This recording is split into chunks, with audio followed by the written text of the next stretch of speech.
Eh bien, si vous le voulez, nous allons reprendre le cours de notre discussion avec une demi-heure consacrée à ADN, notre fédération nationale que nous accueillons avec Christian Morizard, président, et Christophe, directeur adjoint de la fédération. Et hop là. Voilà. Bravo, ça commence bien. Donc, merci d'être là. Et de suite, je vous laisse la parole pour cette journée des OGD Occitans. Merci. Je dirais bonsoir ou bon après-midi, ou enfin bref, bonjour. Très heureux de vous retrouver, en tout cas ceux qui étaient au congrès. C'est bien. Au congrès d'Agen. Très beau congrès, très grand succès, très grande convivialité, très grande qualité, puisque la qualité, j'en ai pas beaucoup entendu parler, mais c'est quand même notre ADN à nous. Hein. Et la présence du secrétaire d'État au tourisme, Jean-Baptiste Lemoine, et puis je crois surtout une grande convivialité entre les uns et les autres. Un beau souvenir. Et je ne cesserai de remercier l'équipe d'ADN Tourisme pour cette organisation et bien sûr la ville d'Agen. Donc ADN Tourisme aujourd'hui, c'est à peu près 19 mois d'existence, hein, quelque chose quoi. Et où nous en sommes? Eh bien, écoutez, je fais régulièrement le Tour de France. Récemment, j'étais à Lunéville, puis après en Bretagne, puis après, bien sûr, à Agen, puis récemment à Seamans Beach, à Cannes-Mandelieu. Moi, ce qui m'intéresse, c'est, puisque c'est un engagement qu'on avait pris avec Christophe quand on avait fait le Tour de France aussi, pour présenter le projet d'ADN Tourisme, c'est de garder cette proximité avec vous. Dans la mesure où ADN Tourisme, c'est une transversalité inversée, c'est-à-dire que jusqu'à maintenant, les strates du tourisme, c'était vertical. Il y avait le haut, puis il y avait le bas. Au bas, il y avait les officiers du tourisme. Et moi, ce que nous avons souhaité, c'est que la transversalité, elle soit dans l'horizontalité. C'est pas facile tous les jours, parce qu'il y a toujours quelques habitudes, plus ou moins bonnes, quelques égos, plus ou moins développés, mais il ne faut pas désespérer. Je dirais que le bilan est plus que largement positif dans notre fonctionnement, dans notre communication avec vous surtout, avec l'institutionnel et en particulier secrétaire d'État au tourisme. Nous sommes souvent consultés, parfois écoutés. Nous rencontrons bien sûr les élus nationaux, que ce soit à l'Assemblée nationale, au Sénat ou ailleurs. Nous développons les contacts avec les différentes structures d'élus, l'ANET, l'ANEL et la montagne, et les organismes professionnels du tourisme. Donc je crois qu'aujourd'hui, ADN Tourisme, c'est-à-dire vous, nous avons trouvé notre place. Mais ce n'est pas seulement cela qui lui donne satisfaction. Je crois c'est de continuer le travail que vous avez réalisé là aujourd'hui, durant cette journée, et sur lesquels nous essayons, nous, de, je dirais, globaliser au niveau national pour qu'il y ait quand même une cohérence dans les stratégies touristiques au niveau national. Alors, à travers les différentes commissions, mais Christophe l'évoquera beaucoup mieux que moi, sur le fonctionnement des différentes commissions, il y en a une qui toutes me tiennent à cœur, mais une que nous avons lancée après la pandémie, parce qu'on s'est bien rendu compte qu'après après cette pandémie, que le tourisme serait différent et qu'il fallait qu'on réfléchisse effectivement sur comment voir ce fameux tourisme de demain et que nous avons qualifié de tourisme responsable. Dans la mesure où je trouve que la traduction d'unsustainable, durable, j'espère que tout ce qu'on fait, c'est dans un objectif durable. Hein. C'est pour ça que je trouve que c'est quelque peu un pléonasme d'accoler ce mot à tout, et à la fin, ça ne veut plus dire grand-chose. Tourisme responsable, ça veut dire, et cela a été évoqué par Jean Pinard ce matin, avec l'âge, je perds un peu la notion du temps, sur, en fait, notre objectif premier, c'est comment on va aménager cette transition. Car les bonnes idées, les grands axes de réflexion, c'est une chose, mais comment faire adhérer, comment un maximum de gens du tourisme, de professionnels du tourisme, peuvent s'approprier un projet, c'est ça le plus important. Et pour s'approprier un projet, il faut d'abord participer à l'élaboration du projet, c'est ce qui a été dit encore tout à l'heure, à l'instant, et surtout ouvrir le dialogue. Donc les 10 engagements qu'ADN Tourisme a pris dans ce document qui a été présenté, d'ailleurs le manifeste, à notre congrès, que vous pouvez télécharger, et puis il y aura un tout petit film récapitulatif, dans la mesure où parfois je m'exprime très mal, je suis à la limite de l'incompréhensible, et là vous pourrez comprendre mieux mes propos. Donc, qu'est-ce que j'ai dit? Non, non. Alors, j'ai pas de terme anglo-américain, je sais pas quoi. Je parle que français, je suis désolé pour ceux qui... Bon. Je ne peux pas m'empêcher de faire ce genre de plaisanterie. Donc, ADN Tourisme, 10 engagements dans le cadre de cette commission qui a travaillé depuis 9 mois. Très joli travail. Alors, il ne faut pas se leurrer non plus. Autant de structures, aucune n'avait déjà jamais pensé à ce que serait l'Office du tourisme de demain, d'autant qu'il y avait déjà une commission dans la prospective. Je me souviens de quelques congrès où on parlait déjà du tourisme, enfin de l'Office du tourisme de demain, et bien sûr du tourisme de demain. Donc le travail de cette commission, ça a été déjà de faire un point, un bilan des expériences déjà qui étaient mises en place à tous les niveaux, que ce soit au niveau régional, départemental et avec les collectivités territoriales à travers les offices du tourisme. Puis nous avons rencontré un certain nombre de personnes, d'experts. Puis il y a eu une enquête que nous avons lancée, auquel vous avez répondu, j'espère, et une enquête aussi nationale, où il y a eu plusieurs dizaines de milliers de réponses. Pardon ? 50 000 réponses. Donc tout ça, ça a été quand même des éléments forts de réflexion. Et par rapport à ce que j'ai entendu ce matin, on continue à les alimenter, vous continuez à alimenter cette réflexion. Alors, en quelques mots, parce qu'il faut aussi que Christophe parle, il est payé pour, d'ailleurs, lui. Non, c'est vrai, hein? C'est comme ça, j'allais dire encore... Bref. Alors, je disais, oui... Nous sommes arrivés sous l'égide d'Isabelle Brémond, qui était la responsable de cette commission, à 10 points. Donc, très rapidement, porter une vision élargie du tourisme, accompagner la transition écologique, sensibiliser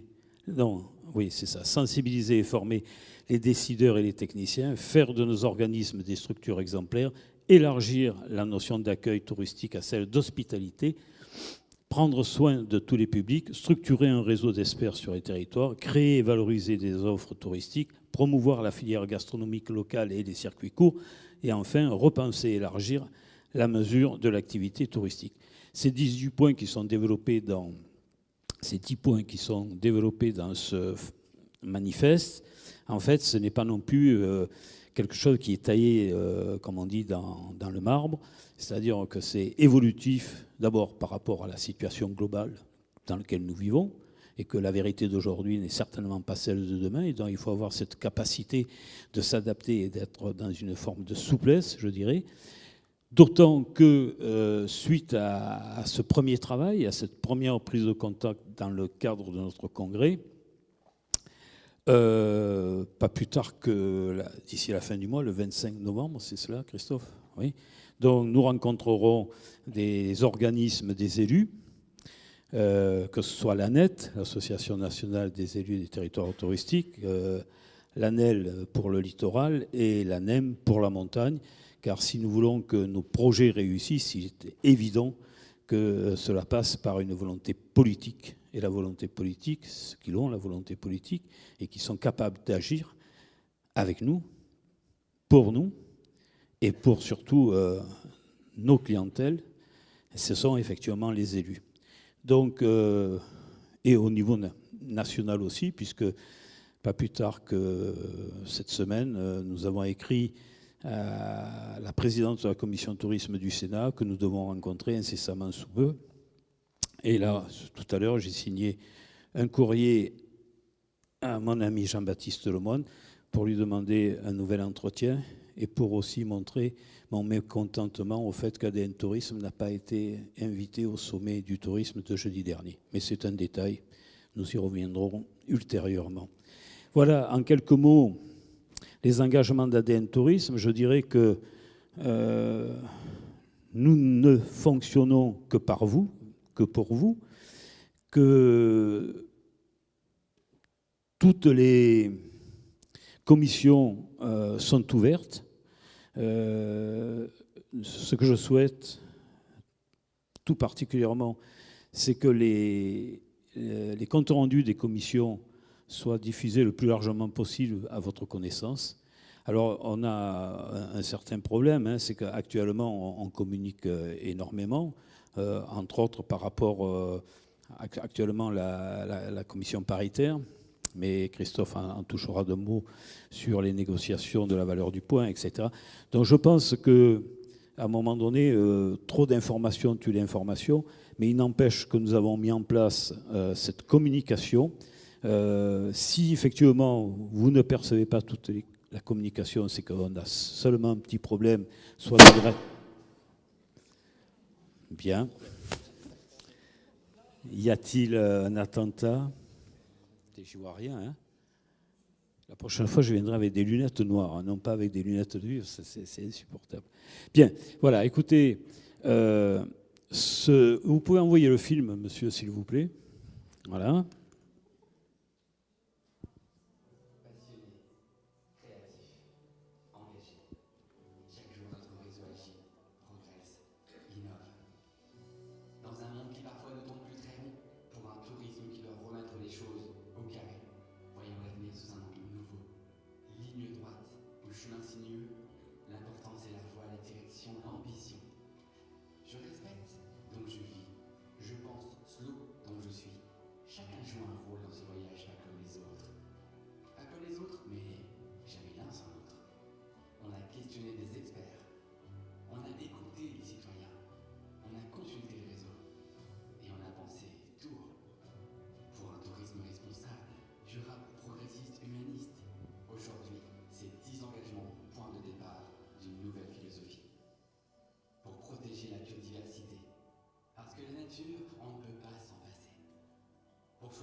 Voilà, donc ce document est à votre entière disposition et maintenant je vais laisser la parole à Christophe. Merci, Président. Merci à vous tous, merci à Philippe, merci à Jean de nous avoir conviés pour cette petite demi-heure d'échange avec vous. Et c'est important d'être auprès de vous. Certains, on les a croisés, on les a parfois pas vus, pas suffisamment en tout cas au moment du congrès d'Agen. Mais en tout cas, c'est pour cette raison que le Tour de France, il est essentiel pour qu'on puisse vous croiser de nouveau, échanger avec vous. Et finalement, j'avais prévu de vous faire une présentation de l'extranet parce que ça fait partie de notre actualité. Ce fameux extranet que l'on vous avait présenté lors du congrès d'Agen et qui devait sortir incessamment sous peu. Vous avez pu voir qu'il n'est toujours pas sorti, mais normalement c'est pour la semaine prochaine. Mais finalement, les différentes questions que j'ai pu avoir m'ont amené à repenser complètement et la présentation que je vais faire ou l'intervention que je vais faire et non pas vous présenter l'extranet. Vous aurez toute l'occasion de le découvrir, même si ça va être un outil essentiel parce que c'est un outil qui va simplifier la communication, qui va augmenter la communication, qui va vous permettre d'avoir des communautés d'échange aussi sur les différents sujets, qui va vous permettre de choisir un certain nombre de thématiques sur lesquelles vous voulez avoir une veille permanente. Et donc tout ça sera permis dans ce nouvel extranet, mais on fera des formations spécifiques pour que vous le maîtrisiez complètement. Mais finalement, je vais répondre à un certain nombre de questions qui m'ont été posées là, au fil des échanges que j'ai pu avoir. Et puis, si jamais, eh bien, on pourra répondre à d'autres questions supplémentaires. Alors, parmi les questions, eh bien, l'extranet, oui, ça y est, il arrive incessamment sous peu.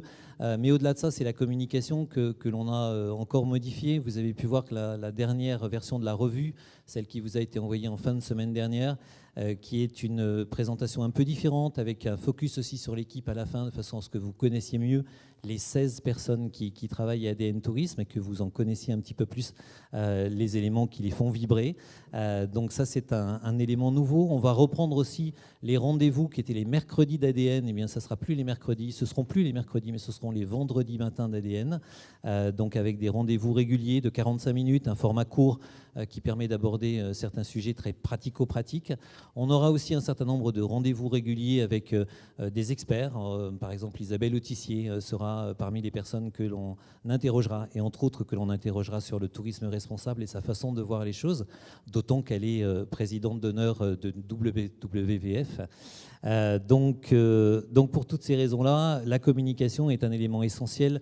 Vous l'avez dit, et ça a été exprimé largement. Et pour nous, évidemment, on y travaille et on y travaillera encore. Le travail des commissions, il a été abordé, le travail de la commission tourisme responsable, mais je voudrais aussi saluer le travail qui est mené par la commission prospective. En fait, notre fédération, elle a trois objets principaux. Elle a l'objet de représenter, elle a l'objet d'accompagner, elle a l'objet d'anticiper. Et là, sur la commission prospective, on est dans l'anticipation, on est dans ce que pourront être nos structures demain. Et donc, il y a un très gros travail qui est fait par cette commission prospective. Il a été présenté au cours du congrès d'Agen, mais il sera, et ce travail, c'est sur un calendrier long, hein, c'est ce qui a été évoqué. C'est un travail qui va se poursuivre et qui sera présenté au fur et à mesure des rendez-vous dont je vous parlerai tout à l'heure. Il y a la commission des relais territoriaux. Il en a été question ce matin. Les relais territoriaux, pour nous, sont essentiels. ADN Tourisme, c'est constitué à la fois des offices du tourisme, des relais territoriaux, des comités départementaux du tourisme et des comités régionaux du tourisme.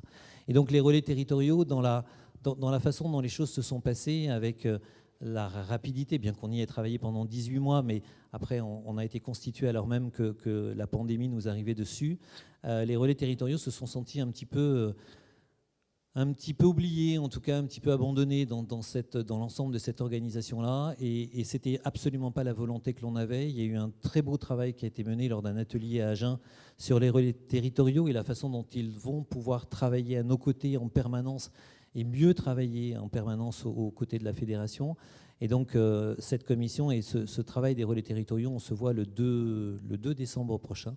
C'est l'anniversaire d'Austerlitz, donc là, si on ne réussit pas, c'est que vraiment tout est perdu. Mais on va pouvoir avancer donc, avec les relais territoriaux. Et puis, il y a l'observation. L'observation, c'est un vaste sujet, un sujet national, mais un sujet qui nous concerne bien évidemment. On a une commission qui travaille sur ce sujet-là, bien sûr. On a des questionnements. Il y a eu des questionnements d'Adrien tout à l'heure, au moment du déjeuner, pour savoir ce qu'il en était par rapport à Atout France aussi. Sachez que l'ensemble des actions que l'on mène au sein d'ADN Tourisme sont des actions qui, comme ce que l'on a réussi à faire après 25 ans de réflexion sur le sujet, c'est-à-dire réunir 3 fédérations, eh bien, l'objet que l'on poursuit aussi en permanence, c'est d'essayer de faire simple et d'essayer de ne pas démultiplier les outils et d'essayer de faire en sorte que pour vous, ça soit le plus pratique possible. Donc sur l'observation, l'idée, c'est pas qu'il y ait X systèmes d'observation, bien évidemment, mais si possible qu'il y en ait un, mais qui soit efficace et qui soit suffisamment parlant pour tout le monde. Alors, y arrivera-t-on? C'est encore un peu tôt pour le dire, mais en tout cas, c'est ce sur quoi nous travaillons. Parmi les éléments qui m'ont été posés ou les questions qui m'ont été posées, le volet social. Vous êtes, pour certains l'ont déjà fait, d'autres sont en train de le faire, sur la préparation de vos budgets.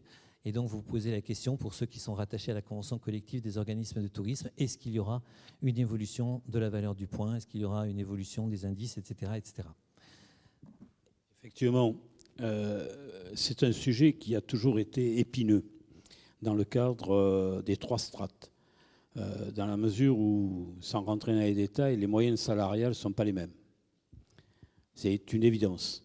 Ce qui veut dire que l'impact de la valeur du point est totalement différent entre les offices du tourisme, les agences départementales et les comités régionaux. Donc nous allons travailler sur des projections de ce que représentera cette augmentation de valeur du point, et il y aura, et je m'y engage, augmentation de la valeur du point. De quelle proportion? Ça fait partie de la négociation. Voilà.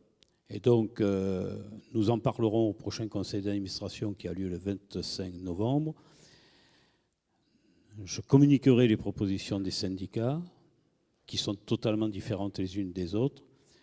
Nous avancerons sur notre proposition, qui sera, je pense, la plus correcte, la plus honnête, pour qu'effectivement nous sortions d'une certaine impasse qui dure déjà depuis un certain temps. Excusez-moi.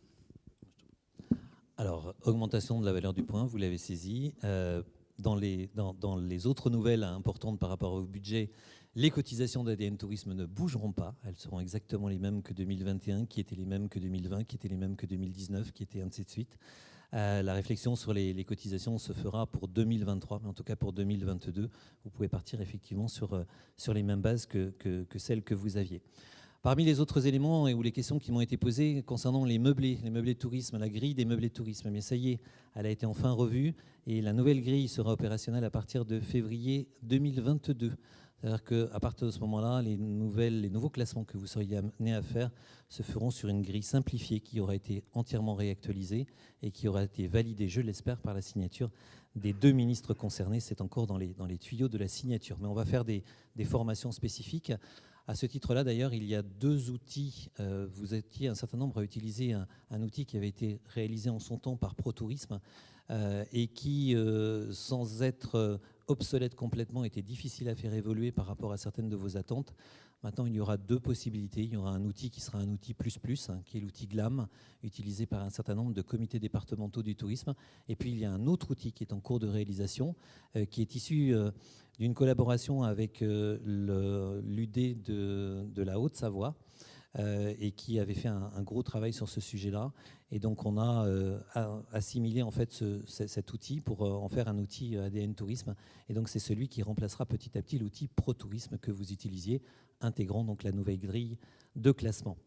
En ce qui concerne les autres questions qui m'ont été posées, le rendez-vous presse va avoir lieu effectivement cette année en présentiel, ce qui n'empêche pas, ça s'appelle Partir en France.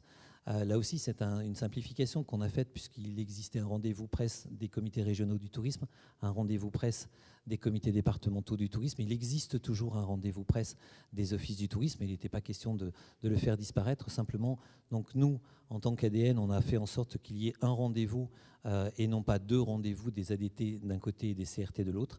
Et donc ce rendez-vous presse va avoir lieu au mois de janvier prochain, les 17 et 18 janvier de mémoire. Et ce rendez-vous donc est la volonté aussi de faire travailler ensemble sur les territoires les comités régionaux, les comités départementaux, les offices du tourisme, puisque ce sont les comités régionaux qui sont les pilotes de ces opérations pour que vous puissiez être présents.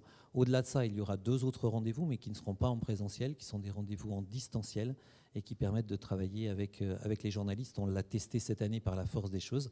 Ça a bien fonctionné. Donc finalement, on le reconduit pour l'année 2022. On m'a posé des questions aussi concernant les grands rendez-vous à venir.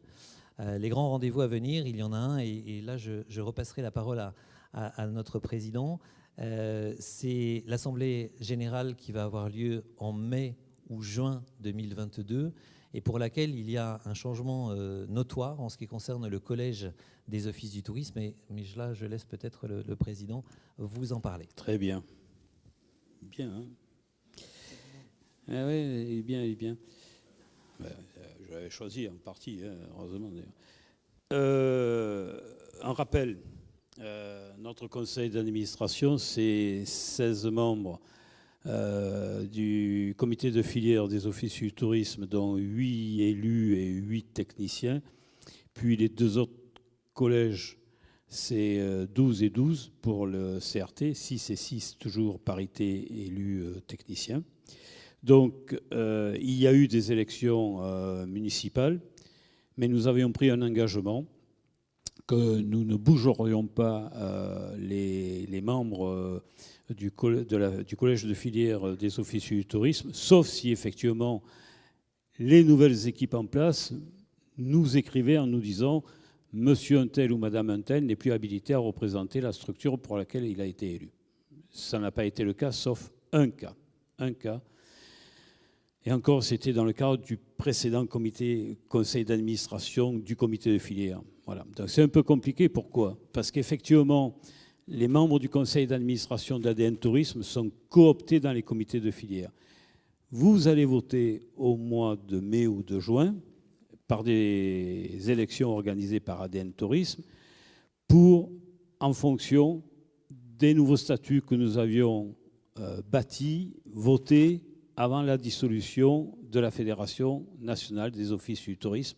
C'est-à-dire que, je vous fais un simple rappel, c'est par strate de population, de collectivités locales. C'est-à-dire il y a des représentants des communautés de communes, les représentants des communautés urbaines, communautés d'agglo, et métropoles, et stations classées, et les relais territoriaux. Donc, il y a plusieurs représentants dans ces différentes strates.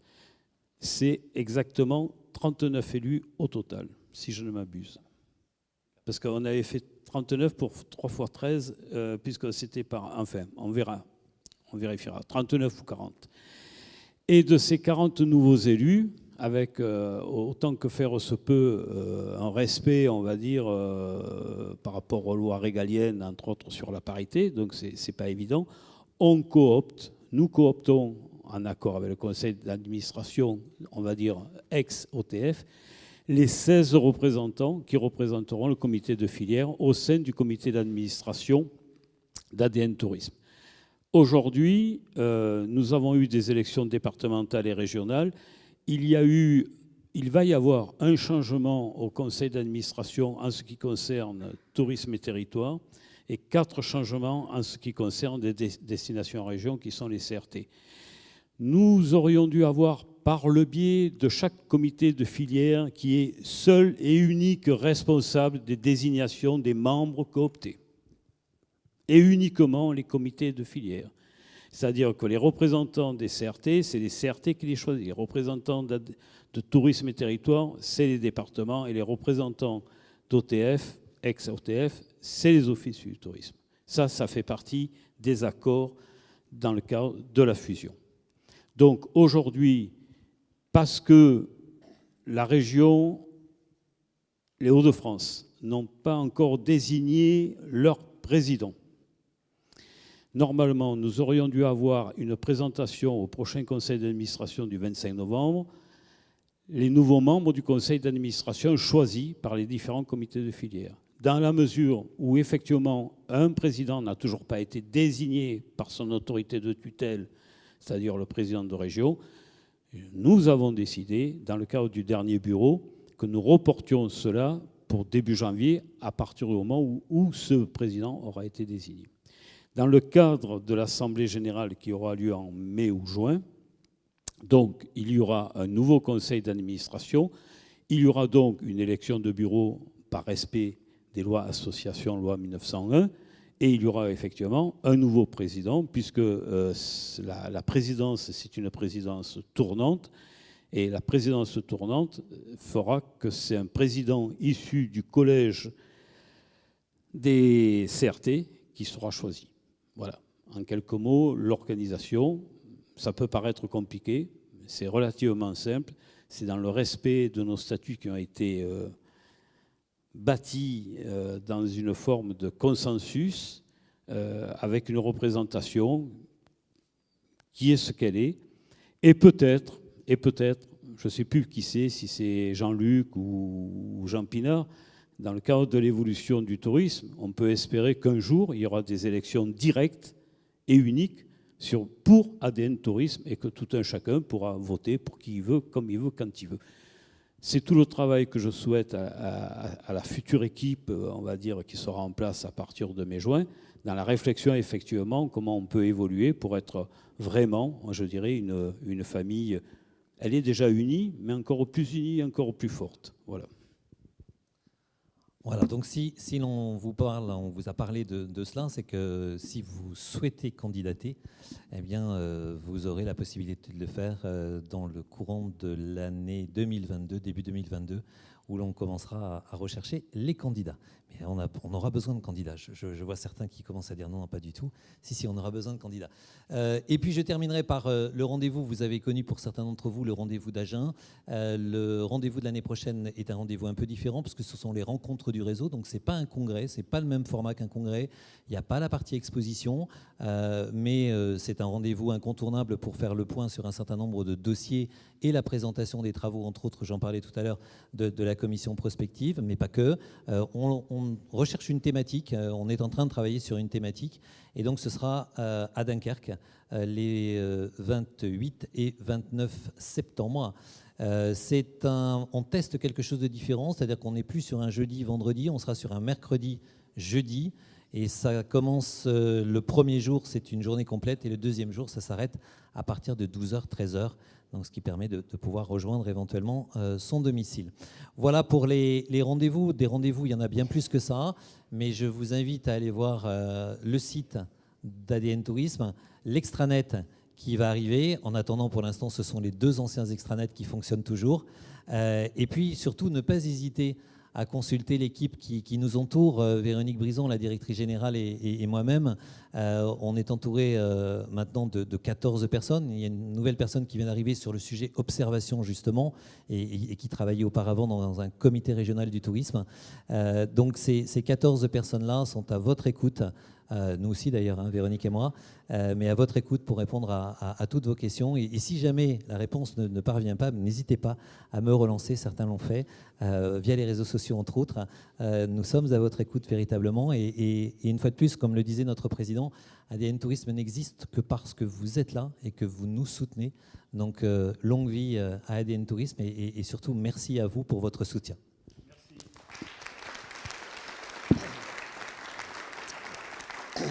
Merci beaucoup. Est-ce que vous avez des questions pour le président d'ADN ou pour Christophe? Pas de questions, profitez-en tant qu'ils sont là. Je suis encore là ce soir. Voilà, et Christophe est encore là ce soir. Moi non, mais, et c'est la première fois que j'ai été aussi clair apparemment. Hein. Ouais, non, mais c'est bien. C'était limpide. Putain, tout le monde est candidat.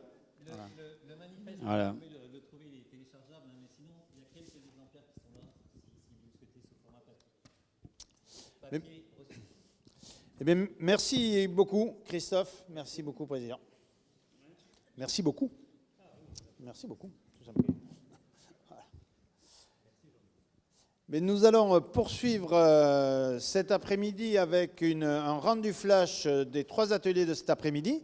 Donc, 3 ateliers pour l'immobilier de loisirs. Je demanderai à Jérôme et à Philippe de venir. Sur la RSE, Camille et Sophie. Et puis Caroline, qui avec moi fera le rendu du marketing de service. Voilà, ben, installez-vous. Là. Oui, on va s'asseoir peut-être, non? C'est peut-être plus facile. Oui, je vais rester debout, c'est pas grave. Voilà. C'est pas grave. Voilà. Installez-vous. Donc du coup, on avait 3 ateliers cet après-midi, donc à chaque fois un animateur, mais il y avait toujours un collègue du CRT qui était là pour prendre des notes, et donc on a un rendu flash de chaque atelier, rendu en 5 minutes. Moi, je vais me mettre au chronomètre. On commence par l'atelier sur l'immobilier de loisirs avec Philippe et Jérôme. 1, 2. D'abord, vous dire qu'on était content d'être dans le grand auditorium parce qu'on avait full, on avait 12 personnes, 450 places, c'était cool. Enfin bref, alors sur cet atelier, donc l'explosion du PAP en fait, qu'on connaît avec cette sortie de crise et des plateformes dites collaboratives, enfin, qui n'ont pas grand-chose de collaboratif. Enfin bref, les plateformes de commercialisation ont donné un poids important à l'ensemble des résidences secondaires. On l'a vu un petit peu je le disais, dans la crise. Hier, il a donné les résultats de la Toussaint et plus 54% pour le PAP. En Occitanie, là, depuis 2019, c'est plus 34%. Ce qui fait que les résidences secondaires aujourd'hui sont un vrai facteur de développement de nos territoires. Avec une particularité en Occitanie, c'est que notre littoral, en particulier, a été bâti sur de la promotion immobilière et avec donc un immobilier de loisirs. Donc, je crois que tu diras 2 mots, mais l'immobilier de loisirs, c'est les résidences secondaires en notre vocabulaire. Cet immobilier de loisirs est un peu vieillissant et de l'avis de tous a besoin d'être réhabilité pour être plus en phase avec les attentes et éviter les problématiques de lit froid. Donc, beaucoup d'initiatives sont sur les différents territoires là-dessus pour pouvoir réhabiliter et faire en sorte que cet immobilier de loisirs corresponde aux attentes du moment pour être de vrais facteurs de développement et de fréquentation de ces territoires. Quelques politiques ont eu lieu par le passé. Je vais laisser Jérôme en parler. Alors derrière le vocable immobilier de loisirs, parce que tout le monde ne se retrouve pas derrière ce mot affreux qui renvoie en fait aux ORI, l'opération de réhabilitation de l'immobilier de loisirs qui était il y a 20 ans et davantage. En réalité, c'est les propriétaires et c'est les propriétaires, enfin les résidences secondaires, c'est les appartements. Juste un mot sur les ORIL pour dire que ça a laissé des traces plutôt douloureuses. Voilà, on se souvient d'opérations qui consistaient à prendre des petites surfaces, couper les murs, en faire une grande, etc. C'était long, c'était compliqué. Il n'y a que la montagne qui a su prospérer un peu là-dessus, mais pas le reste des territoires. Aujourd'hui, on est sur des formules très différentes. Et il y a 2 régions qui sont présentes dessus. La région Rhône-Alpes, évidemment, pour la montagne, et la région Occitanie, à travers une opération dont on a dit un mot. Peut-être tu peux en dire... Rapidement, hein, vous avez plus que... Allez, bon. OK. On retiendra que des témoignages de Saint-Lary et de Pyrénées-Méditerranée, et des autres, parce qu'il y a eu, c'était blindé, on était 12, mais on a quand même échangé, du coup on a pu se rapprocher. On retiendra qu'on est tous sur des objectifs différents. Voilà. En clair, il y en a qui veulent s'occuper des appartements pour faire monter en gamme et donc louer mieux ou plus. Il y en a qui veulent réhabiliter des appartements pour y loger des saisonniers parce qu'ils vont ils sentent qu'ils ont déjà ce problème-là et que les problèmes qu'on a sentis cette saison sur le personnel fait que si on n'intègre pas désormais une offre de logement pour des saisonniers, on va avoir de plus en plus de mal à en trouver. Il y en a qui sont sur le fait de faire revenir les propriétaires, simplement. Est-ce que ça peut être toujours intéressant d'avoir un propriétaire qui vient 8, 10 ou 12 semaines dans l'année plutôt que 5 ou 6 bref, derrière une même politique publique, il peut y avoir des tas d'objectifs très très différents. Et c'était significatif, l'atelier, on était tous sur des objectifs très différents. Mais pour une même politique, une politique qui est globalement perçue comme étant une politique complexe. La réhabilitation, la rénovation des meublés, tout le monde a le sentiment que c'est complexe. C'est pour ça que dans les clés, on a bien vu que toutes les stations, enfin tous ceux qui y vont là-dessus se font aider d'une ingénierie spécialisée. Il y a du juridique, il y a de l'administratif, etc. Il y a d'autres clés qui sont essentielles. C'est un portage politique fort. on va le redire, l'Office du tourisme peut être au cœur de ça, mais il n'est pas au départ de ça. Au départ de ça, pour faire du long, du cher, du complexe et qui s'adresse à une communauté à laquelle on n'a pas l'habitude de s'adresser, qui est une communauté de propriétaires, c'est forcément un acte politique fort. Et ça dépasse l'échelle, évidemment, de la station. C'est à minima des agglos, enfin de l'intercommunalité, mais c'est, pour être raisonnable, forcément d'une façon ou d'une autre, lié à la région et à l'État avec des accords, parce que ce sont des gros dispositifs.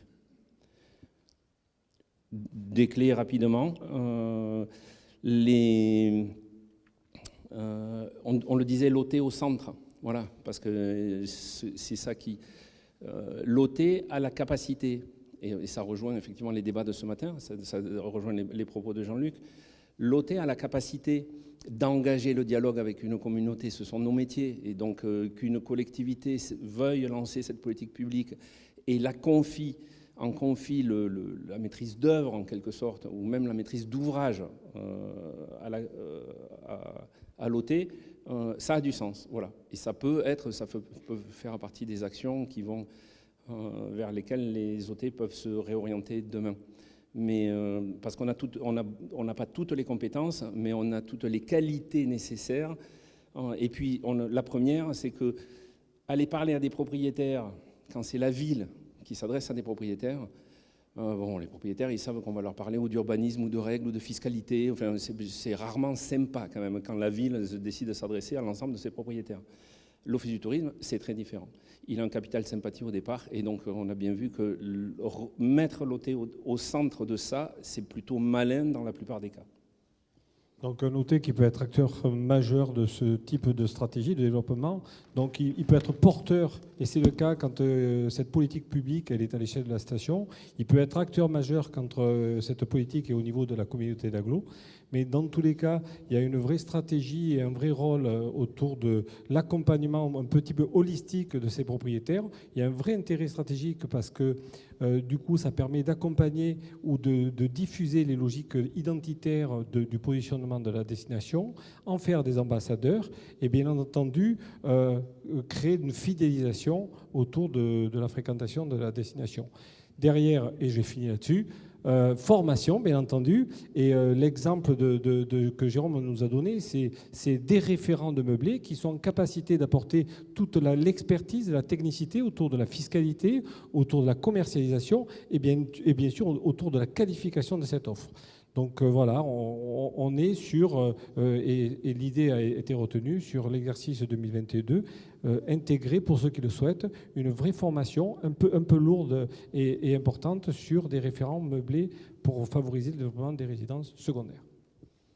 Je finis juste en disant que ceux qui veulent y aller sur des politiques comme ça ont aussi témoigné du fait que on ne sait pas trop par quel bout prendre la chose, comment on va sur une politique, quels sont les acteurs, quelle est la porte d'entrée, quel est le guichet, comment je fais pour y aller. Là-dessus, il y a en Occitanie une opération qui est lancée, qui a démarré par un appel à projet, on va l'appeler comme ça. Et donc, il y a une phase de test pendant 18 mois qui a démarré pour que la région Occitanie et l'État en fassent, à l'issue de ces 18 mois, une politique publique de plus longue durée qui sera ouverte à tout le monde. Merci à Sandrine Fabier, donc directrice de l'Office du tourisme Pyrénées-Méditerranée, et à Jérôme Cangrand, directeur de l'OT de Salary-Soulan, de leur expertise et de la présentation de leur expérience respective. Merci. Merci pour ce compte rendu, fort intéressant, un peu long, mais fort intéressant. C'était bien.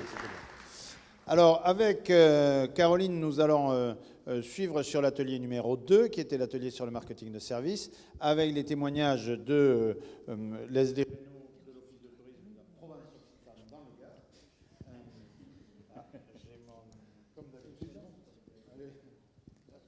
Repartir. Et de Frédéric Hideux, le directeur de l'Office de tourisme Millau Grand Cause. Donc ça, c'est un thème qui intéresse beaucoup de monde parce que nous, on a plutôt fait le plein, notamment sur la première session d'atelier. Caroline, une vision un peu générale de ce qui, pour toi, ressort de cet atelier ? Oui, alors moi j'ai noté, et ce que je trouvais très intéressant sur les 2 retours d'expérience, c'est que ça a vraiment montré l'agilité des territoires. On entend beaucoup parler ces termes-là, mais je trouve que les 2 témoins étaient à la hauteur de ce terme d'agilité des territoires, mais surtout au bénéfice de leurs pros. On n'est pas sur l'opportunisme des territoires face à la Covid à créer des nouveaux services. Là, c'était vraiment une réponse à des besoins, non pas des attentes, mais des besoins qui étaient identifiés à l'échelle de leur territoire, qui s'est traduit par des outils et des méthodes définis en intelligence et en concertation aussi avec leurs pros. Pas juste dans le cadre d'un questionnaire, ils vont aussi, hors Covid, à la rencontre de leurs sociopros pour vraiment identifier leurs besoins et les traduire en solutions, notamment, et pas que des solutions collectives. Il y a aussi tout un accompagnement individuel qui était proposé par nos 2 témoins. Donc voilà, tout ce travail permet aussi de s'inscrire dans une stratégie globale et pas faire du one-shot, avec différentes postures possibles de l'Office de tourisme, coach, facilitateur, conseiller, donc à travers des services à la carte, au plus proche des réalités du terrain. Et du coup, voilà, une phrase un peu plus générique, voilà, nouveau marketing de service, c'est vraiment la légitimité des territoires touristiques qui apporte une plus-value pour les territoires et qui satisfait aussi et séduit nos élus, notamment par l'entrée autofinancement de ce service à la carte et le développement de l'attractivité territoriale, pour faire un petit peu écho à ce qui a été dit ce matin. Merci. Alors, pour quelques grandes lignes qui sont ressorties pour moi, sur l'aspect financier, le fait de beaucoup pensent à réinventer la relation financière avec les prestataires, pas forcément à faire gratuit, mais à passer d'un système de cotisation qui est limitatif pour notamment la globalité de l'offre, cotisation ou pack de services, à des services correspondant à des vrais besoins des prestataires qui sont également financés, mais une ouverture beaucoup plus large à l'ensemble de l'offre. Donc ça, c'est une vraie évolution. On a eu les témoignages, d'ailleurs, dans les témoignages de Leslie et de Fred, c'était vraiment intéressant à ce niveau. La deuxième chose que ça génère derrière, c'est comment on anime ce réseau de professionnels. Et donc, on a bien vu qu'il y a une différence entre l'animation, l'écoute et la créativité. La phase d'animation qui consiste à mobiliser son réseau de prestataires parce qu'on lance un schéma de développement, parce qu'on fait des assises, on les rencontre, on les mobilise, etc., mais qui est le début d'une démarche. Beaucoup d'écoute et de l'écoute individuelle également pour comprendre quelle est la réalité de chacun et arriver à créer des services qui correspondent à un vrai besoin et pas juste interroger en disant de quoi vous avez besoin. C'est un peu comme ce matin Philippe parlait de la même réalité sur le programme de formation pour les offices de tourisme. C'est toujours une question d'écoute client. Et enfin derrière d'avoir de la créativité, et du coup c'est l'équipe de l'office de tourisme, c'est avec des rendez-vous un peu originaux, on a parlé d'apérotourisme ou de petits déjeuners de créativité, qui permettent aussi sur des sujets précis de co-construire vraiment avec les prestataires, et à ce moment-là ça fonctionne et c'est bien vendu. Le troisième point, c'était autour des ressources humaines, de l'importance d'avoir l'équipe qui soit investie dans ce chantier, qui y croit dans un premier temps, qui accepte ce changement nouveau, parce que c'est encore un changement, le fait d'être en dehors de l'office de tourisme auprès des prestataires, et derrière, évidemment, la nécessité de formation continue. Alors, on a vu dans les exemples, ça va aussi dans la formation sur l'UX design, sur l'animation, sur le commercial. Donc, il y a vraiment à faire monter en compétence, là aussi, les équipes. Et puis, le dernier point, c'était le côté transversal de la relation prestataire. Quand on va faire une visite, les témoins se sont rendus compte que ça va beaucoup plus que de parler juste avec un prestataire. Par exemple, si on va le voir en saison, c'est aussi l'occasion de faire du contenu, de ramener des informations. Et c'est vraiment du hors les murs pour les prestataires et changer un peu la relation. Jusqu'à présent, si je suis prestataire touristique d'un territoire, je reçois 10 mails par semaine me demandant de répondre à des enquêtes, des trucs, etc. Là, on vient me voir et c'est l'office de tourisme qui est en dehors des murs et qui est proactif envers le prestataire. Voilà un peu le retour de ces 2 très intéressants ateliers. Et on va continuer et conclure par le 3e atelier sur la RSE avec Camille et Sophie. Donc sur la RSE, on a rappelé d'abord les 3 dimensions de la RSE qui reposent finalement sur les dimensions du développement durable, donc la dimension environnementale incontournable et que tout le monde identifie bien, mais aussi et surtout la dimension sociale. Sans dimension sociale, il ne peut pas y avoir de RSE, donc c'est tout le travail qu'on va mener sur le bien-être et la qualité de vie au travail, et puis la dimension économique qui fait que le modèle économique fonctionne tout en intégrant les logiques environnementales et sociales. Donc une organisation à trouver pour que tout cela fonctionne au sein de nos structures, avec un référent ou une référente RSE, une équipe projet RSE suivant la taille de la structure, et un binôme direction référent RSE qui est primordial. La démarche, elle doit être vraiment portée par la direction. Et le rôle important du référent qui doit aussi animer son équipe, faire en sorte que tous les collaborateurs s'engagent dans le dispositif RSE, allié étroitement avec la démarche qualité. On corrèle vraiment démarche qualité et démarche RSE. Plein de déclencheurs différents qui font qu'on se lance dans une démarche RSE. Donc toutes les vertus qu'on connaît de la RSE, limiter son impact environnemental, le bien-être au travail, etc.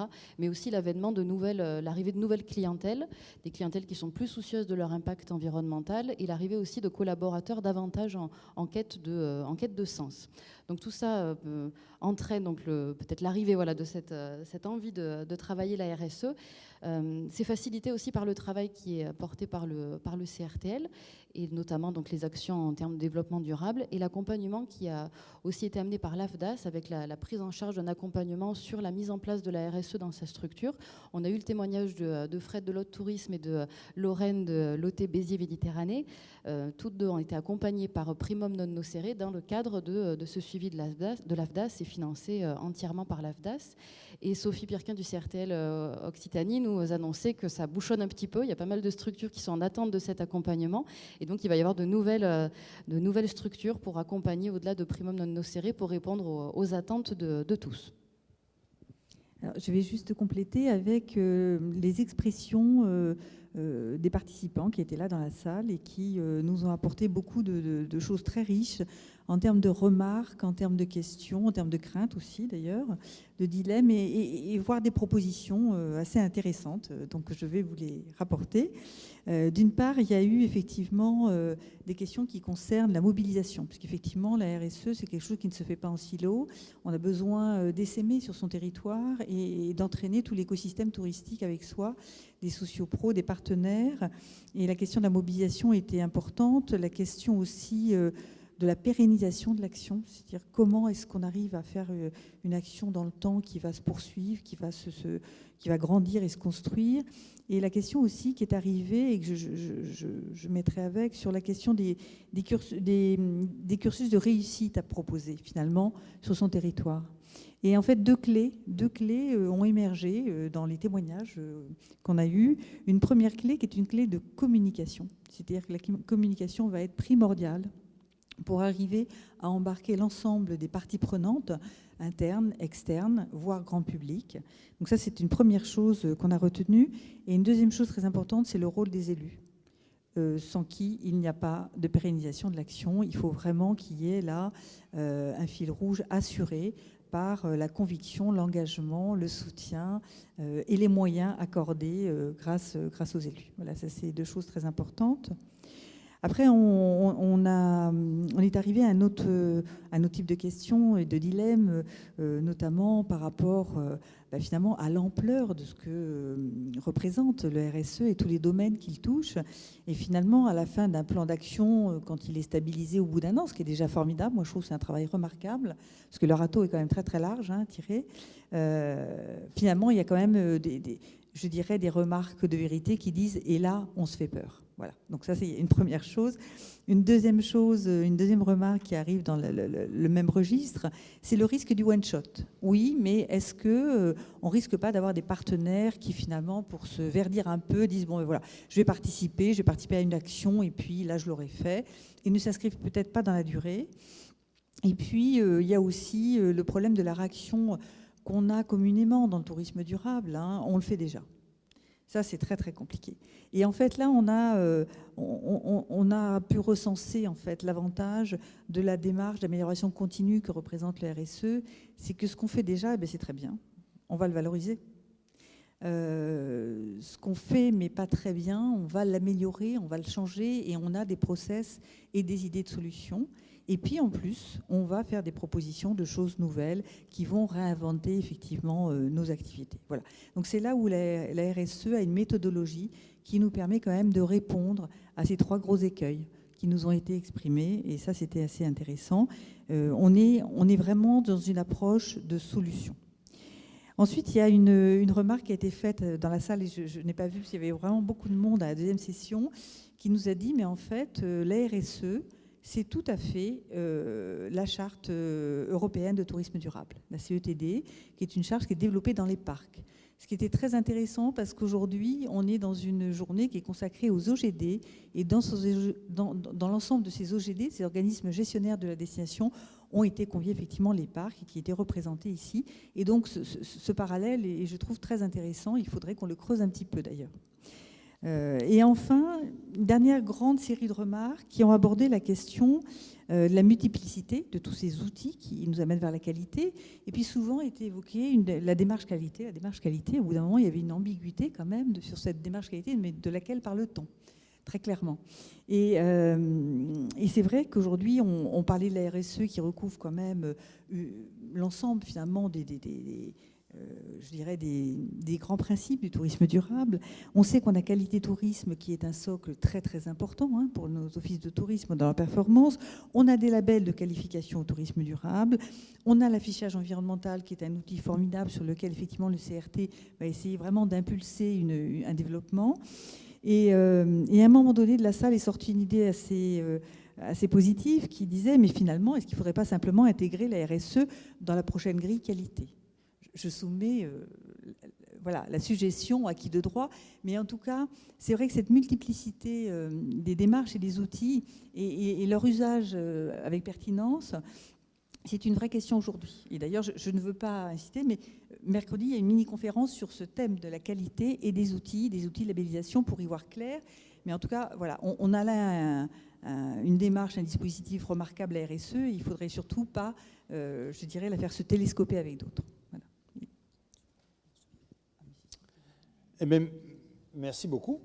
Merci pour ces rendus flash à nos rapporteurs et animateurs. On a juste un tout petit peu dépassé l'heure, mais pas de beaucoup. Il nous reste juste une dernière séquence pour cette journée. Merci. Donc Caroline, tu restes ici. Et on va demander à Jean, si je ne sais pas où il est, peut-être de venir, puisqu'on est sur la présentation donc d'une bonne nouvelle. C'est que arrive au comité régional du tourisme et des loisirs d'Occitanie Caroline, qui va avoir en charge l'animation globale de ce réseau. Et c'était l'occasion, cette journée, de présenter Caroline. Voilà, donc je t'en prie. Voilà, vous prenez un micro chacun. Non. Est-ce que tu es comme si tu es le plus à l'aise? C'est très sympa de passer en fin de journée. Voilà. Si ça vous dérange pas, moi je veux rester assise. Les boss. Bon, c'est bon, je voyais la présentation. Je vais être assez courte parce qu'il y a eu beaucoup de contenu durant cette journée. Du coup, je me présente. Donc, je m'appelle Caroline Leroy. Je suis la, je pense, dernière recrue du CRTL Occitanie. C'est pas fini, mais en tout cas, je suis arrivée la semaine dernière. J'ai attaqué le 1er novembre. Et du coup, donc, je vais avoir 2 casquettes dans le cadre de mes fonctions au CRTL. La première qui est un projet de recherche, donc je serai salariée doctorante pour le compte du CRTL. Et à côté de ça, j'aurai aussi la chance d'animer le réseau des offices de tourisme. Donc j'en suis particulièrement ravie. Est-ce qu'il y a une zapette? Ouais. Donc je pensais plutôt juste vous présenter le sujet de recherche et de vous montrer aussi l'articulation entre les 50% dédiés à la recherche et les 50% dédiés à l'animation des offices de tourisme. Donc, ok, je vais aller vite. Ça peut faire un discours assez pompeux. Donc, le sujet intégral de cette thèse, c'est la gouvernance de la performance publique, une forme hybride de management de la performance globale pour les territoires touristiques, le cas du CRTL Occitanie. Au niveau de la recherche, c'est apprécié d'avoir des gros titres. Donc, cette recherche, elle s'inscrit dans un dispositif particulier qui est un dispositif CIFRE. Donc, ce sont des conventionnements entre les entreprises et l'État, justement pour faciliter la recherche et inviter les entreprises à soutenir la recherche. Donc moi, j'aurai la chance de m'inscrire en discipline sciences de gestion et sous-discipline management public. Avec comme encadrant, donc j'ai la chance d'avoir 2 directeurs de thèse parce que le sujet est particulièrement intéressant. Laurent Botti, que vous devez connaître, qui est monsieur pilote, en tout cas maître de conférence HDR au CRECEM, donc l'université de Perpignan, et Benjamin Drefton, qui n'est pas connu de l'écosystème touristique, mais qui est vraiment une pointure sur la question de la sociologie des outils de gestion, qui est directeur d'un laboratoire de recherche et qui est basé à Poitiers, et Dominique au sein du pôle 3D, qui sera mon référent hiérarchique. Donc voilà, un petit peu pour vous dire qu'est-ce qu'on va faire dans cette thèse. Ce qu'on n'a pas encore vraiment mis sur la table, la méthodologie, ça c'est généralement ce qu'on fait la première année de thèse. Donc en gros, la gouvernance de la performance, c'est la dernière étape. Donc avant cette gouvernance de la performance, il y a la mesure de la performance, il y a le pilotage de cette performance, et après vient la gouvernance de cette performance. Mesurer la performance, c'est ce que vous faites avec Pilote, pour certains qui sont inscrits dans ce dispositif. Mais l'intérêt de cette recherche, c'est de ne pas s'enfermer sous le prisme de l'économie et du financier, mais d'ouvrir le concept de performance à ce que moi j'appelle les 3 P, People, Profit, Planet, avec un super accent anglais. Donc c'est les 3 dimensions du développement durable. Donc dans un premier temps, il sera question d'identifier ces indicateurs de mesure. Moi, cette année, j'ai travaillé sur les indicateurs de performance environnementale. Mais voilà, indicateurs de durabilité de manière générale. On a déjà commencé avec le pôle 3D et aussi Sophie Pirquin. Et c'est aussi de se questionner sur qu'est-ce qu'on a envie de prendre en compte dans nos tableaux de bord. C'est quoi la valeur de l'existence? Pourquoi on mesure toujours le volet économique et financier alors que l'acceptabilité des habitants est très importante, la satisfaction des clientèles aussi, évidemment le volet environnemental. Quels sont les effets, les impacts de nos politiques publiques sur nos territoires? Donc moi, ça, je paraphrase un de mes professeurs. Compter au lieu de compter la performance. Au lieu de la mesurer, plutôt la raconter. Donc c'est tout l'intérêt de raconter cette histoire au niveau touristique avec les parties prenantes. Donc ça fait écho aussi avec la démarche RSE, c'est d'ouvrir en fait cette concertation à l'ensemble des parties prenantes, internes et externes au secteur touristique. Là, ça va être un véritable challenge de mettre les gens autour de la table et de réfléchir ensemble sur c'est quoi l'Occitanie performante, c'est quoi la performance selon vous et c'est quoi l'Occitanie performante, et de la rendre transparence. Donc pareil, c'est un autre chercheur qui dit ça, rendre la performance publique plutôt que le public performant. Et en gros, trouver un équilibre entre la conciliation des usages d'un territoire par ses parties prenantes et les 3 dimensions du développement durable, ce qu'on peut appeler aussi le climax du tourisme. Donc voilà, c'est l'état de stabilité, d'équilibre d'un point de vue écologique. Et la finalité est d'aller réfléchir à l'évolution d'un objet coopératif à l'échelle du CRTL. Et je crois que c'était tout. Là, c'était juste la concertation. Oui, pardon, important. Donc, on a créé une coopérathèse parce que la gouvernance de la performance, il faut aussi commencer par soi-même. Donc, c'est le comité de suivi de thèse avec des experts pluridisciplinaires. Et dès qu'on aura calé la méthodologie, vous serez invité en tant qu'OGD Occitan de faire partie de cette coopérathèse avec une représentativité territoriale et organisationnelle, aussi bien des échelons très locaux comme les offices de tourisme, mais aussi, on a cité les parcs, les départements évidemment, et aussi spécificité géographique entre le littoral, la moyenne montagne, la montagne, etc. Donc voilà, la méthodologie est encore à définir, mais très prochainement. Et du coup, pour moi, ça s'articule parfaitement avec les 50% dédiés à l'animation des OT, parce que je vais avoir besoin de vous pour travailler justement sur cette nouvelle gouvernance et d'être à votre écoute, en fait, de réfléchir à une nouvelle méthodologie d'identification de vos besoins, pour faire écho et faire le relais aussi auprès des collègues, parce qu'il y a une très belle équipe. Bon, ça fait qu'une semaine que je suis là, mais il y a une très belle équipe au niveau du CRTL et au niveau du territoire, au niveau du tourisme institutionnel d'Occitanie. Ouais. Merci, merci Caroline pour cette présentation et cette dynamique. Alors du coup, Jean, et un peu pour conclure cette journée, est-ce qu'on peut dire que sur l'organisation de l'animation du réseau des OGD en Occitanie, on passe un peu sur une nouvelle phase et concrètement, qu'est-ce que ça va donner ? Pour faire le lien entre ce que vient de dire Caroline et puis l'objet même de cette journée et la réflexion autour de ce rendez-vous et du rendez-vous de demain, moi je pense que la performance, j'ai la conviction que la performance est liée à l'organisation. On l'oublie un peu trop souvent. Je rappelle quand même que l'organisation institutionnelle du tourisme, elle date de 1992. En tout cas, ça n'a pas changé depuis 1992 pour les CRT et les CDT. Ça a un peu changé avec la loi NOTRe, mais 1992, ça fait quand même quasiment 30 ans. En 30 ans, il y a quand même beaucoup de choses qui ont changé dans le monde du tourisme, sauf notre organisation. Donc il y aura forcément des choses à voir.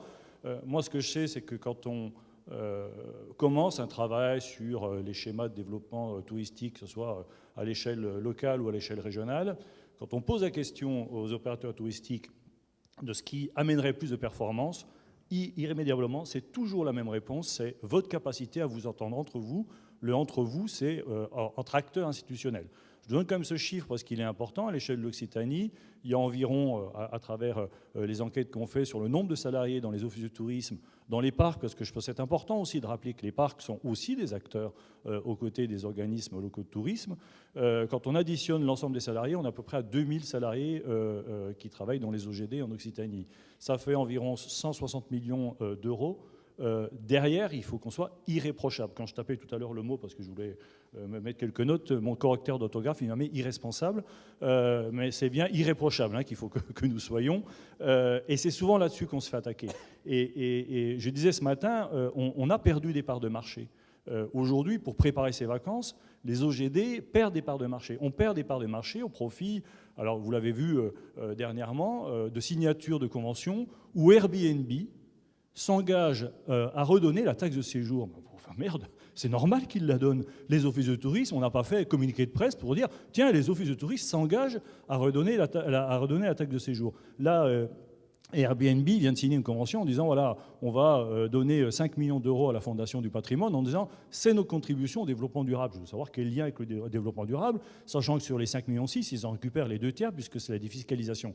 Alors moi je trouve ça très bien que ces gens-là s'engagent, mais ce que j'aimerais c'est que l'engagement de nos structures soit un peu mieux valorisé et que quand Atout France signe une convention avec TripAdvisor et puis Expedia pour dire on va faire du boulot ensemble, oui c'est vrai on va faire du boulot ensemble, mais le boulot il est quand même beaucoup plus payé par les CRT que par Atout France lui-même. Et ça serait bien d'être dit. Alors c'est pas nouveau sous le soleil, et je pense que ce qui s'est dit l'autre jour à travers ce sommet du tourisme était très intéressant, mais à force d'être discret, moi je pense qu'on disparaît progressivement, et j'insiste sur la part de marché qui était mesurée à 4 ou 5% aujourd'hui pour préparer ces vacances. Alors, pour rentrer vraiment dans le concret aujourd'hui, il y a cette promesse de travailler autrement à travers ce qu'on a appelé la Team RT. Il y a 13 relais territoriaux organisés de manière différente dans les départements. À la question que posait ce matin Jean-Luc, pourquoi on n'a pas embauché 10 personnes comme l'a fait la MONA ? Parce qu'il y a déjà 13 personnes qui le font, et que là, on serait irresponsable d'aller embaucher 10 personnes supplémentaires. Donc on a besoin de s'appuyer sur les 13 relais territoriaux. Moi, je regrette, comme Philippe comme Philippe a dit ce matin, qu'il n'y ait pas nos collègues de CDT qui soient présents. Il y a peut-être quelques salariés des CDT, parce que les relais dépendent des ADT. Mais il faut qu'on voit avec nos collègues des ADT. On a là aussi, nous aussi, un organe, on va dire, informel de rendez-vous qui s'appelle le Top 14, les 13 ADT plus le CRT. Et il faut qu'on voit ensemble comment impliquer beaucoup plus les ADT dans cette gouvernance commune. En face, la Team RT, il faut qu'il y ait la team du CRT. Parce que la relation avec les offices de tourisme, ça touche de l'observation, ça touche du marketing, ça touche de la com, ça touche de la qualité, ça touche du développement, du développement durable et le RSE dont on a parlé tout à l'heure. Donc la formation. La formation. Ça touche au sein du CRT au moins une dizaine de personnes. Nous, il faut aussi qu'on fasse un effort dans notre organisation pour que ces 10 personnes qui ont des missions qui sont en lien avec les offices du tourisme et les OGD d'une manière générale soient mobilisées tout ensemble pour qu'on ne vous fasse pas venir un jour pour parler de formation, le lendemain pour parler de tourisme durable et le lendemain pour parler d'observation. Voilà, il faut qu'on fasse ce travail de manière mieux organisée, donc ça renvoie, nous, de notre côté, sur cette problématique d'organisation au sein du CRT. Et puis le dernier point, moi, que je voudrais dire, avant de passer juste sur des petits détails par rapport à l'organisation qui suit, moi j'ai entendu aujourd'hui le terme d'office du futur. Je ne suis pas super à l'aise avec ça, parce que comme ça fait 10 ans que je l'entends, ma blague avant, c'était de dire, à force de vouloir faire l'office du futur, on a loupé l'office du présent. Le temps des organismes institutionnels, ce n'est pas le temps des entreprises. Il faut qu'on soit très vigilant là aussi par rapport à ça. Il y a des attentes de la part des entreprises quant aux missions que nous devons leur rendre. Ils ne sont pas dans le même temps que nous. Moi, je dirais qu'il faut qu'on fasse attention à savoir comment, finalement, on adapte nos missions, comment on adapte nos services, parce qu'on est dans une économie de services, comment on adapte nos services aux attentes des professionnels. Et là, les attentes, elles sont, je pense, beaucoup plus grandes par rapport à tout ce qui change à la sortie de ces crises sanitaires. Donc, c'est important qu'on prévoit l'avenir, mais comme disait Syntex, pour ce qui est de l'avenir, c'est pas tant de le prévoir, c'est de le rendre possible qui est important. Donc, moi, j'aimerais que on rende possible les services, les attentes qui sont celles à la fois de nos partenaires que sont les entreprises, et puis à la fois, bien évidemment, des touristes. Un dernier mot d'organisation, si j'ai une minute. Premier point, demain, il ne faut surtout pas oublier votre badge. Ça évite de repasser au contrôle du pass sanitaire. Et puis comme ça, vous l'avez déjà et ça libère la place pour toutes les personnes qui viennent demain aux convergences. On a 485 inscrits aux convergences. Donc ça va faire du monde en plus demain un peu partout. Alors vous en faites partie des 485, je vous rassure, mais on attend grosso modo 300 personnes en plus demain, donc ça va faire beaucoup de monde. Le deuxième point, alors ça a été dit par Pierre et Patrice, que moi je voudrais remercier très sincèrement, et on les applaudira tout à l'heure, de leur engagement dans le conseil d'administration du CRT, et puis dans tout ce qui a permis la préparation de ces journées et des journées précédentes qu'on a pu faire. Il y a plus de candidats qu'il n'y a de place. C'est le jeu de la démocratie. Je voudrais juste rappeler qu'on a changé les statuts du CRT et on est passé de 4 offices de tourisme à 7, puisqu'il y a 5 places pour les offices de tourisme, et l'office de Montpellier et l'office de Toulouse sont, on va dire, membres de droit, puisque là, il n'y a pas d'élection, ils sont désignés automatiquement.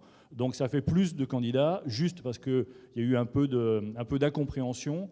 Un président et un directeur d'office du tourisme n'ont pas besoin de pouvoir pour voter. C'est-à-dire que si vous êtes présent et que votre président n'est pas là, en tant que directeur, vous pouvez voter mercredi. Si vous n'êtes pas présent, par contre, là, il fallait donner un pouvoir, il est peut-être encore temps, si vous le voulez, il faut donner un pouvoir signé de votre président, là on ne peut pas faire autrement, à la personne que vous voulez, qui votera juste sur le collège des offices du tourisme. Vous ne pouvez pas faire un pouvoir pour le collège des ADT ou un pouvoir pour le collège des entreprises, c'est juste pour les offices du tourisme. Donc vous êtes tous invités à l'Assemblée générale qui démarrera à 16h mercredi. Il n'y a que le temps de l'élection, à la fois du conseil d'administration, et puis une fois qu'il est élu, on aura le conseil d'administration qui va se réunir pour élire le président du CRT. Donc normalement à 17h c'est fini, donc restez au moins jusqu'à 17h. Et puis le dernier point que je voulais dire, c'est qu'on a fait une petite cagade. Demain, le repas demain soir était compris dans les 80 €. Donc je vous ai envoyé un mail. Ceux qui avaient déjà payé seront remboursés, donc avaient payé le repas de demain soir 40 € en plus. Est-ce qu'il y a des gens qui souhaitent venir demain et qui ne sont pas inscrits parmi vous? C'est bon? Bon, bah super, c'est-à-dire que le message est bien passé. Et le dîner ce soir, on rappelle le lieu, je l'ai mangé, c'est... Je ne sais pas où c'est. Jérôme, c'est loin d'ici? C'est marqué sur les écrans. Voilà. Jérôme, il a à 20h. Moi, pour organiser votre accueil et votre information touristique, faites plus appel à des consultants, allez voir Jérôme, franchement, je pense que c'est le meilleur. Donc voilà, juste pour terminer, un grand merci, je voudrais qu'on les applaudisse, à Patrice et à Pierre, voilà, qui... Alors,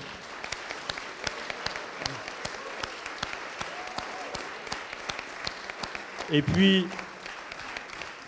Et puis un grand merci donc à Jérôme et à toute son équipe qui nous accueille aujourd'hui, nous accueille demain et nous accueille après-demain. C'est un gros événement pour nous, c'est un gros événement en présentiel. Donc on est vraiment content de se retrouver et jusqu'à maintenant c'est tout à fait parfait. On verra si on trouve le restaurant ce soir. Merci beaucoup Jérôme à toi et tu remercieras toutes tes équipes.